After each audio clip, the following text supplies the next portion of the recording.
Bonjour à tous.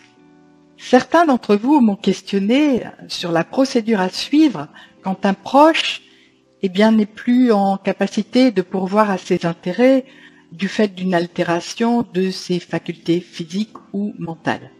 Je vous renvoie à la vidéo sur les droits du régime matrimonial primaire, qui donne déjà certaines pistes pour les conjoints. Je vous renvoie à la vidéo habilitation familiale concernant les droits des proches, à savoir les descendants, les pères et mères, les ascendants, les frères, les sœurs, les partenaires de Pacs, tous ceux qui sont proches de la personne et qui peuvent solliciter le juge des tutelles pour une habilitation familiale. Si effectivement aucun proche n'entoure la personne vulnérable, il appartient à ce moment-là aux tiers, ça peut être des directeurs d'EHPAD, des assistantes sociales, de saisir le procureur de la République, et ce depuis la loi du 23 mars 2019, procureur de la République qui, de la même façon, va solliciter un certificat médical circonstancié, rédigé par un médecin spécialiste inscrit sur la liste du procureur de la République, mais également un état de la situation sociale et pécuniaire de la personne à protéger. Pareillement, une enquête sera réalisée pour connaître un peu l'entourage, la situation personnelle qui fait que les circonstances imposent un peu cette mesure de protection.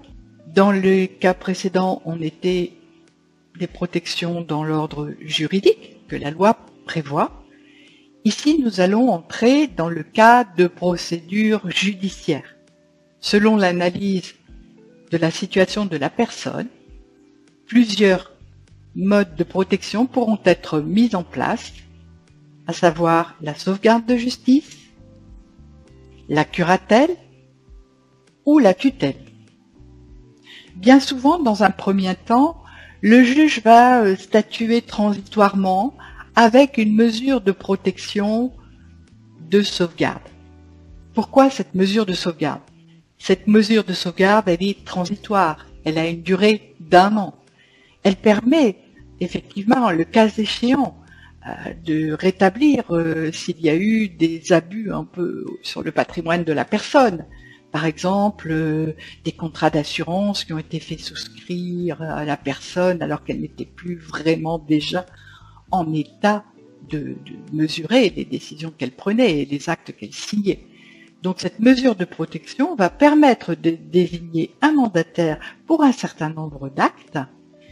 Il a donc une durée d'1 an pour établir les actions en rescission si on s'est trompé, soit sur le prix qui a été abusif, soit sur le contrat signé qui a été abusif également.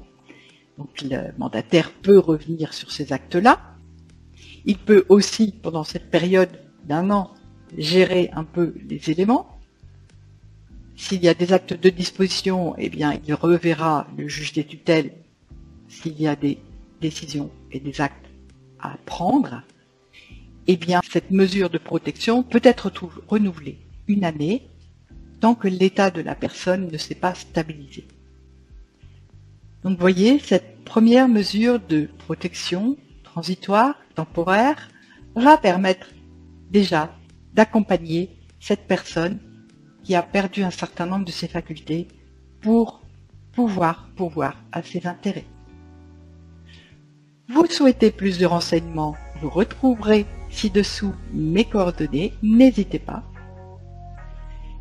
Pour pouvoir suivre les prochaines vidéos, je vous invite à cliquer sur la cloche, vous en avez l'habitude maintenant. Bonne journée à tous et à très bientôt.